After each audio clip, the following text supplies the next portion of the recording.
নমস্কাৰ কি খবৰ মই নিৰঞ্জন বৰা মোৰ ইউটিউব চেনেল নিৰঞ্জন বৰালৈ আপোনালোক সকলোকে স্বাগতম জনাইছো আজি এইটো ভিডিঅ দুটা আপডেট পাব এটা হৈছে AOC আৰ্মি অৰ্ডিনাৰী কৰ্পছৰ যিকিটা ফায়াৰমেন ট্ৰেডছমেন মেড MTS ইত্যাদি ধৰণৰ পোষ্টৰ অলৰেডি অনলাইন এপ্লাই চলিছিল আজি হৈছে 22 ডিসেম্বৰ 2024 আজি ইতিমধ্যে লাষ্ট ডেট হৈ গল তাৰ আপোনাৰ কিমানমান পাৰ্চেন্টেজৰ পৰা আপোনালোক ফিজিক্যাল টেষ্ট দিবলৈ মাতিব তাৰ ওপৰতো জানিব পাৰিব আৰু তাৰ লগতে এটা ইম্পৰ্টেন্ট ভেকেন্সি যেটো নেকি BSF হেড কনষ্টেবল আমাৰ ইণ্ডিয়া যিখিনি পাৰামিলিটাৰী ফোৰ্স আছে BSF CISF ITBP Assam rifle CRPF SSB কে ধৰি যিখিনি আসাম ৰাইফলক ক্লাৰ্ক পোষ্ট কেইটামানো আছিল হেকিটা আপোনালোক এপ্লাই হৈছিল টোটাল পোষ্ট আছিল 1526 টা হেকিটা পোষ্টৰ যেহেতু ফিজিক্যাল টেষ্ট প্ৰথমতে হ'ব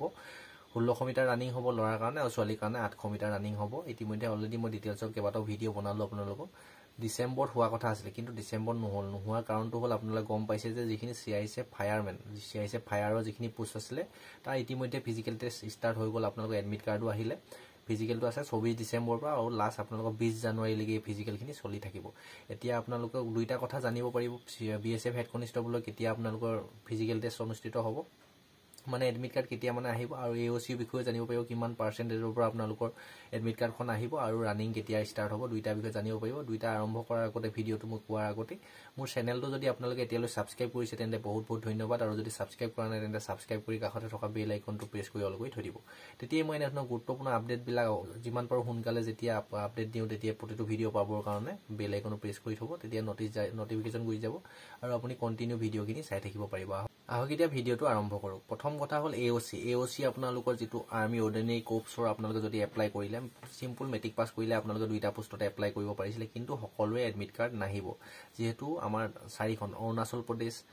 অসম এনেকে ধৰি চাৰিটা ৰিজন ওয়াইজ যেহেতু ভেকেন্সি আছিল আমাৰ অসমৰ যত নেকি পৰিছিল ইষ্টাৰ্ণ ৰিজনত তাত আপোনালোকৰ ট্ৰেডমেন মেটৰ 330 টা পোষ্ট আছিল আৰু ফায়াৰমেনৰ পোষ্ট আছিল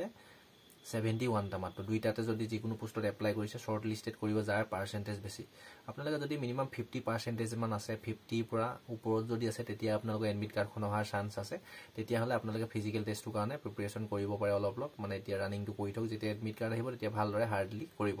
কিয়নো কিমানটো পাৰ্চেন্টেজৰ পৰা আহিব এতিয়া ক'ব পৰা নাযায় যে বহুত যেহেতু সাৰ্ভাৰটো প্ৰবলেম হৈ গ'ল বহুত ক্যান্ডিডেট এপ্লাই কৰিছে লৰা ছোৱালী সকলোৱে আপোনালোকৰ যাৰ পাৰ্চেন্টেজ বেছি মেট্ৰিকত 70-60% যদি আছে আপোনালোকে প্ৰিপাৰেচন কৰিব পাৰে আপোনালোকৰ কোনো প্ৰবলেম নাই এডমিট কাৰ্ড আহিবই যিখিনি 50%ৰ তলত আছে তেওঁলোকে বৰ্তমান প্ৰিপাৰেচন কৰি একো লাভ নহবও পাৰে আপোনাৰ যদি ভাগ্য ভাল থাকে আহিব পাৰে আহিলে আপোনালোকে প্ৰিপাৰেচন কৰিলেও হ'ব এতিয়া মুঠতে আপোনালোকে বেলেগ কিবা এপ্লাই আহিছে তাৰ বাবে ওয়েট কৰিব লাগিব তাৰ নেক্সট কথা হল মোস্ট ইম্পৰ্টেন্ট ভেকেন্সি আপোনালোকৰ আৰু এটা কথা কবলৈ পাহৰি গৈছো সৰি আপোনালোকে এডমিট কাৰ্ড কেতিয়া মানে শৰ্ট লিস্টে কৰা চান্স আছে যেটো মই যিমানখিনি গম পাইছো আপোনালোকৰ ডিসেম্বৰ মাহতে তাৰ শৰ্ট লিস্টেড আহি যাব মানে ডিসেম্বৰ মাহৰ ভিতৰতে নাইবা জানুৱাৰী প্ৰথম সপ্তাহৰ 10 তাৰিখৰ ভিতৰত আপোনালোকৰ শৰ্ট লিস্টেড আহি যাব কাৰ এডমিট কাৰ্ড আহিব কাৰ একসেপ্ট হৈছে কাৰ ৰিজেক্ট হৈছে আপোনালোকৰ অলৰেডি এটো এপ্লিকেশন ষ্টেটাসটো AOC আপোনালোকৰ পাছপোৰ্ট মাৰি চাব পাৰে aoc.recruitment.gov.in আপোনালোকৰ অফিচিয়েল ৱেবছাইট এতিয়াও চাব পাৰে একসেপ্ট হল নে ৰিজেক্ট হল সাবমিটেড দেখাই থলে আপোনালোকৰ পিছত চাব অলপ আৰু যদি আপোনালোকৰ ডিসেম্বৰ জানুৱাৰী 10 তাৰিখৰ ভিতৰত আহি যায় যদি আপোনালোকৰ এডমিট কাৰ্ডখন আহে শৰ্ট লিস্টেডত যদি নাম আহে তেতিয়া আপোনালোকে ফিজিক্যাল কাৰণে প্ৰিপাৰেচন কৰিব এতিয়া মোস্ট ইম্পৰ্টেন্ট নেক্সট ভেকেন্সি হল BSF হেড কনষ্টেবলৰ ভেকেন্সিখিনি আপোনালোকে ৰানিংটো কেতিয়া ষ্টাৰ্ট হ'ব আপোনালোকে চাই ল'ব যেহেতু এতিয়া